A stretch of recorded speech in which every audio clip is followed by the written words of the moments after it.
Hi there, Lindsay here, the Frugal Crafter. Today I'm going to show you how to make this really fun mixed media card and envelope, and I love it because it's perfect for Valentine's Day or an anniversary, but you can use these techniques for any sort of card, and I wanted to make something that wasn't too sweet, that was kind of funky and artsy, and I think this really turned out the way I had hoped. And I'm going to be using some new products today, these nuance powders that are from our sponsor, Lost Coast Designs. You can find the set of 15 colors or individually, and I swatched them out there so you can have a look. And I'll put a photo of this on my blog in case you want to get a closer look at any of these. We're also using some new stamps from Lost Coast Designs, and they've got a great deal. Save 15% if you mention the Frugal Crafter when you order. They'll refund the difference, and I'll make sure I have all that information in the video description as well. Now, the other thing I love about mixed media is that anything goes and you don't have to waste a scrap, which I love. And the waste paper that I worked on actually turned into this envelope. So, you know, you gotta love it when you can even make use of your, you know,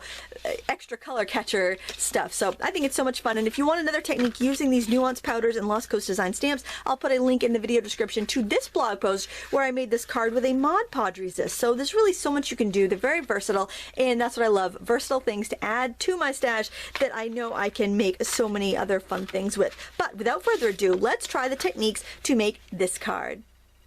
The first thing I'm going to do is stamp this large rose stamp on some watercolor paper, and I haven't mounted this yet, so I'm just laying it down on a piece of scratch paper and inking it up with my Archival ink. I want to use watercolor paper because I know I'm going to use watercolor pigment powders, those gorgeous new nuance colors that I have, and I want to make sure my paper can handle the abuse.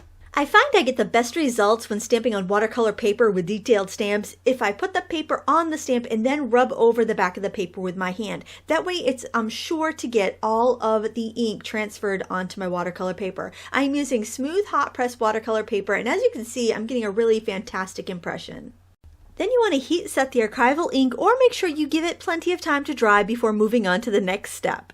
I want to make a glitzy resist for my card, so what I'm doing is inking up this large text stamp with gold ink, and then I'm going to block off some of the area of my rose, kind of make a frame around it with a post-it note. And then we're going to heat emboss all of this gold text with gold embossing powder and have a really beautiful gold foil looking frame around our main image. After heat embossing the text, what I'm doing is taking this same gold ink pad, and I'm inking the edges of the panel here, and then I'm simply going to take the ink pad and add ink around my focal object, making that inner frame that you saw at the beginning, making it all nice and shiny. So then when I add more embossing powder and reheat it, I'll have that second layer of emboss. It'll give me extra texture and also make that pretty gold frame that I was talking about. Now we're ready to play with the watercolor pigment powders. These are so much fun. These are called nuance powders, and they're made by Magenta, and they're carried by Lost Coast Designs. And simply what you need to do is just sprinkle on a few colors onto your paper. Now I'm sprinkling this onto dry paper because in a second I'm going to spray them and you'll get to see the magic happen. Oh, I forgot to mention, I poke little holes in the tops of each of those jars so that I could just sprinkle out a little bit at a time. I suggest not popping the tops off because then the powder could go everywhere and that'd be very sad. Now, if you feel like you want to guide the paint around a little bit, you can use a wet brush and just kind of pull your paint where you want it to go. There is way more color there in those little crystals of powder than you would ever imagine. Also, I suggest working on a piece of nice drawing paper as your kind of color catcher because you can use that to make your envelope when you're all done. I'm even using the leftover paint on my brush to color in the rose. The gold embossing we added acts as resist, so I can actually go around and paint water around the flower area and not worry about it washing into the red. And then I can sprinkle in some more powder and get a little more color in there for fun.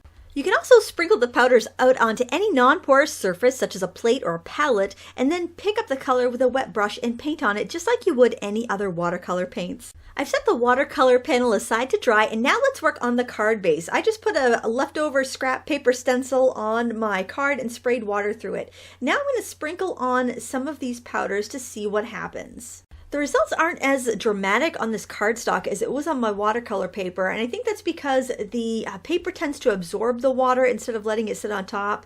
So I'm going to need to spritz it with a little bit of water to get it to stick. But before I do that, I decided to kind of dust my paper with this large mop brush. That way it'll kind of push some of the pigment off of the dry areas. Now when I spray it, you can see those bursts of colors come to life. It's so fun, and you never know exactly what you're going to gonna get. I really like that design, which by the way was just a scrap from my die cutting machine, and I'm just gonna guide some of my that pigment around with a paintbrush so that we can really see the design. Mixed media is all about interesting layers, so I took the top focal point panel from my card and I traced it where I want to put it on the card base. That way I can paint a little frame around it and kind of make sure all my layers are going to look really good and interesting together.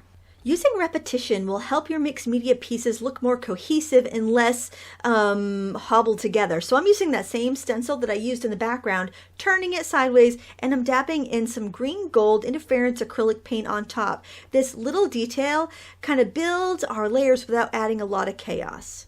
I love these gorgeous new border stamps from Lost Coast Designs. There's so many different patterns and textures and collaginess in one stamp that you can get so many different looks. And this is 11 inches long, so it would be really great for your art journal pages too. What I'm doing is I'm inking the entire thing up with Archival ink, and then I'm pressing the bottom of my card into the stamp. I really want to get that really cool grungy texture down there, and I love that there's so many options that I can actually hit other parts of my card with that same stamp with some of the leftover ink and have a completely different look.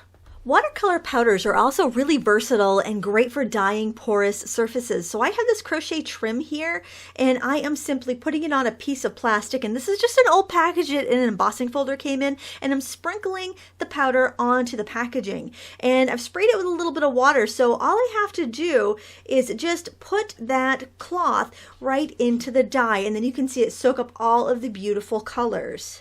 Don't worry if the back of your card is starting to look a little messy after all this mixed media goodness. I simply sprinkled them some powder and some water and I made it beautiful. Mixed media gives you permission to use whatever art supply you want in your arsenal. Here I'm grabbing some colored pencils and using them to augment the design on my flower. By using pencils, which are kind of opaque, you can really make that pop against your background.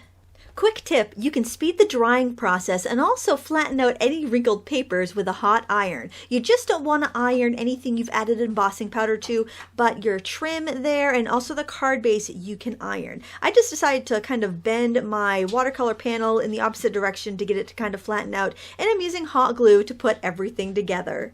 Another quick tip, this stamp is wonderful. It has a bunch of different words you can use for sentiments, and you might want to cut it apart for that purpose, but it makes such a nice background stamp if you leave it together. So what I do is simply use a marker to color in the words that I want to print and then press the paper on top. I also recommend stamping out the entire stamp on a piece of scrap paper so you know what all the words are and you can find them easily.